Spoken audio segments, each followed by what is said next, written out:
Prisons are not just places of confinement. They are battlegrounds where order constantly clashes with chaos. Behind the cold steel bars and high concrete walls, discipline is the only weapon that keeps total anarchy at bay. Inmates, some of whom are among society's most dangerous individuals, live under the ever-watchful eyes of prison guards. But what happens when one prisoner refuses to obey, challenges authority, and becomes a threat not just to others, but to the very system designed to contain him? Maintaining discipline inside a prison is far more complex than it appears from the outside. Rules are strict, routines are rigid, and punishments are swift. These measures aren't meant to be cruel. They're necessary to maintain peace in an environment filled with aggression, tension, and deep-rooted anger. Most inmates eventually adapt to this structure, but there are always a few who refuse to submit. These are the ones who pose the greatest risk, not only to prison staff, but also to fellow prisoners and even themselves. One such inmate was at the center of a shocking and controversial punishment that has left many questioning the boundaries of prison authority. Known for his violent behavior, repeated attacks on guards, and refusal to follow even the simplest orders, this prisoner was a ticking time bomb. Over time, he had become notorious within the prison system, a name that evoked fear even among hardened criminals. His aggression reached new heights when he launched a surprise assault on a guard during routine cell inspection, sending shockwaves through the entire facility. Prison officials had had enough. The usual punishments weren't working. Solitary confinement didn't break him. Denial of privileges made him more aggressive. Negotiation was out of the question. He thrived on fear and chaos. So, in a desperate bid to reassert control and send a message to others, the prison guards resorted to an unconventional and controversial method of discipline: a bucket of freezing cold water. What followed was not just a punishment, it was a spectacle. The act was simple, yet symbolic. A bucket of ice-cold water thrown over the prisoner in the middle of a cold night as he shouted, resisted, and tried to maintain control. For a moment, the power shifted. The aggressor became vulnerable. The roaring lion was silenced by a simple act meant to humiliate and subdue him. This incident raises critical questions about the ethics of punishment within prison walls. Is such treatment justified when all else fails? Or does it cross the line into abuse? Was it a calculated act of discipline, or a moment of emotional retaliation by guards pushed to the edge? In the story that follows, we'll explore the background of this dangerous prisoner, the events that led to the punishment, and the long-lasting impact it had, not just on him, but on the entire prison environment. Before he ever set foot inside a prison cell, he was already a name that haunted police reports and courtroom records. His criminal history wasn't just long, it was brutal. Armed robbery, multiple counts of assault, attempted murder, and suspected involvement in gang-related killings. From the age of 17, he had chosen violence as his path, and he never looked back. By the time he turned 30, he was already considered one of the most dangerous men in the state. He didn't just break the law, he crushed it beneath his feet. When he was finally arrested after a tense standoff with law enforcement, the community breathed a sigh of relief. But the real battle was only beginning, this time inside the prison system. From the first day he arrived, the prisoner made it clear that he would not be tamed. Guards noted his defiant attitude, refusal to follow basic commands, and the cold, calculating look in his eyes. He was no ordinary inmate. He operated with a gang-like mentality even behind bars, forming alliances, intimidating weaker inmates, and constantly challenging authority. Rules to him were just obstacles to be broken. Inside the prison, he became a symbol of fear.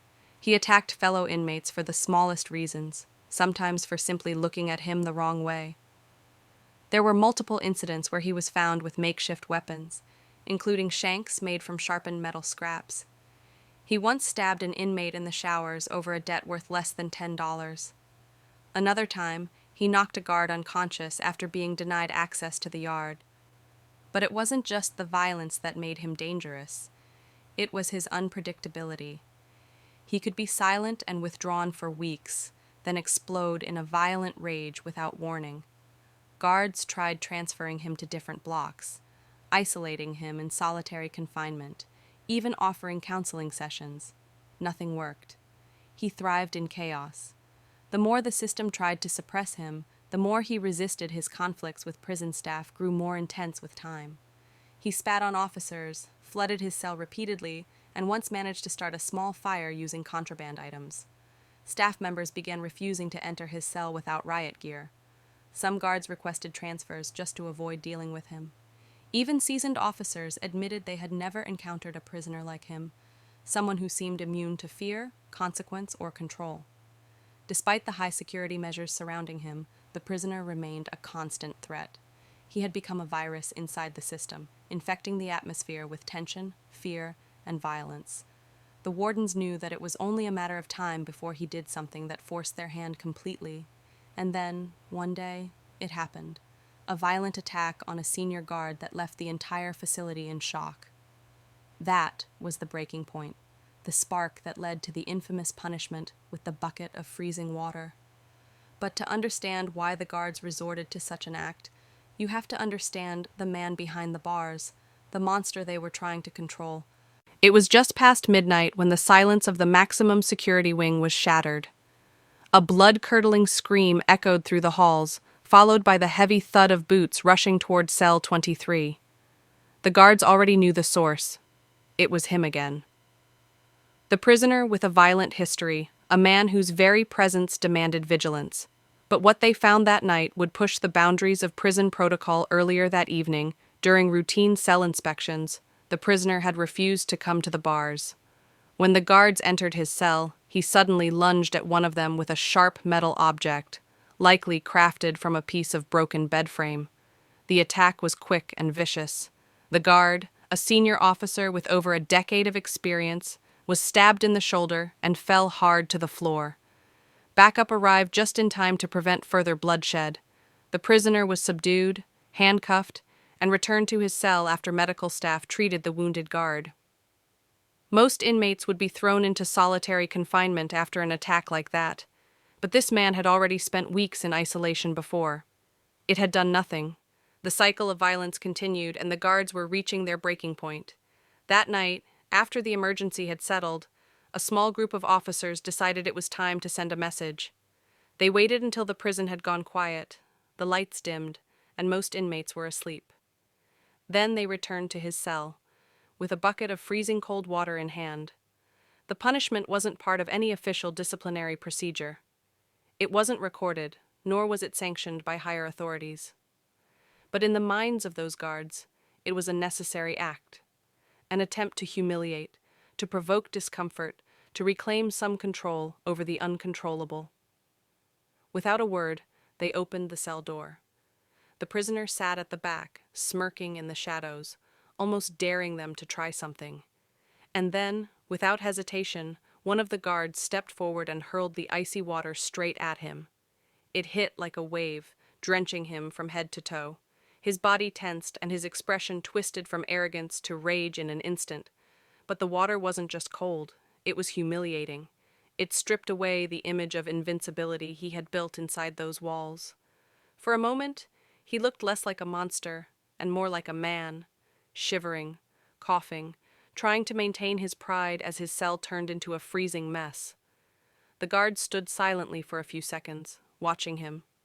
Then, without a word, they turned and left. That night, the balance of power inside cell 23 shifted, if only slightly.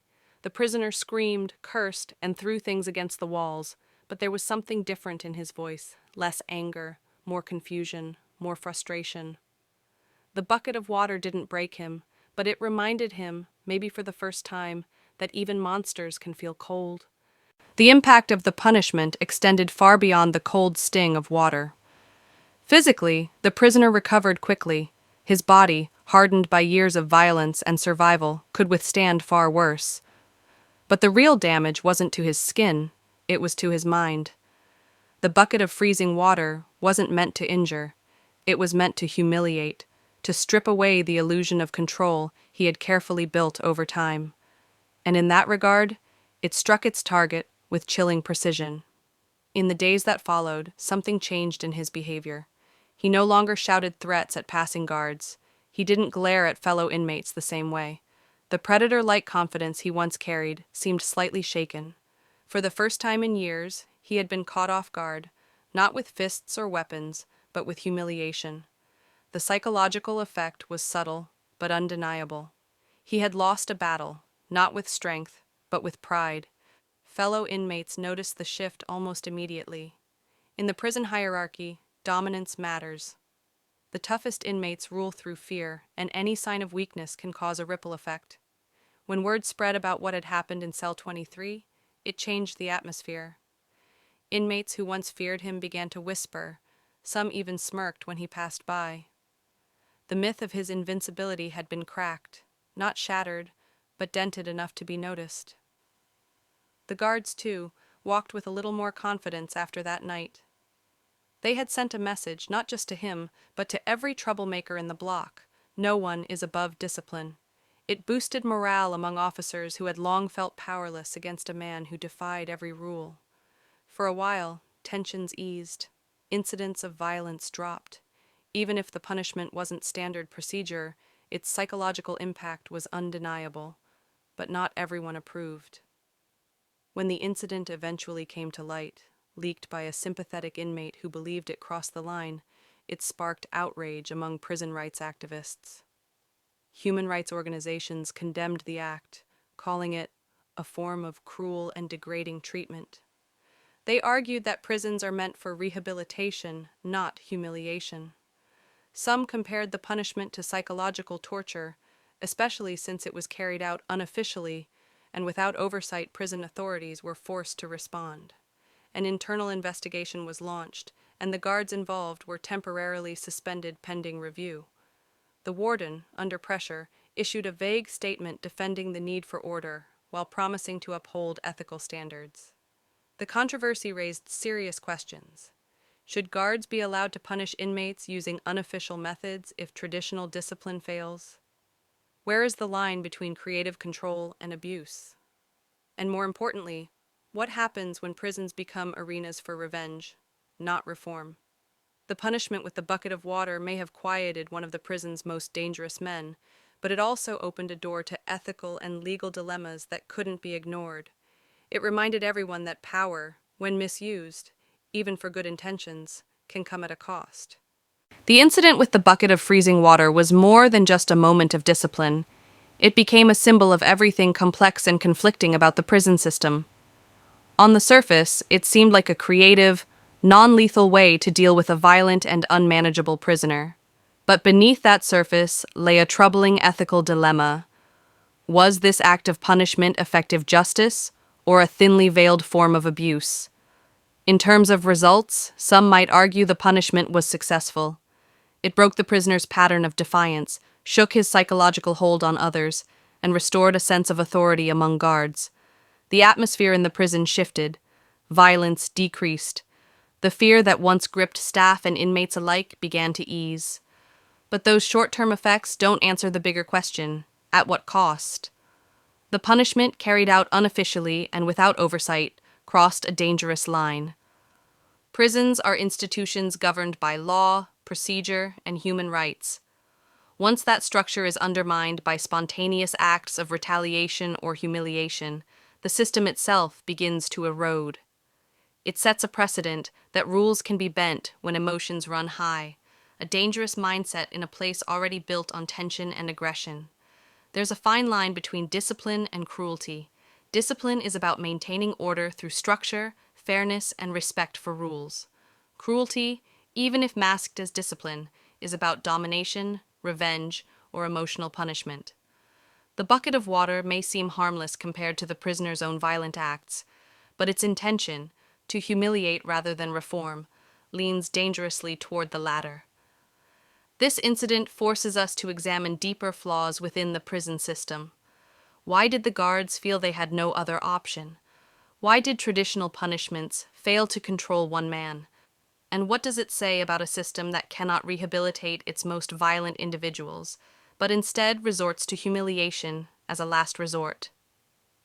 The broader message extends far beyond a single cell or one prisoner.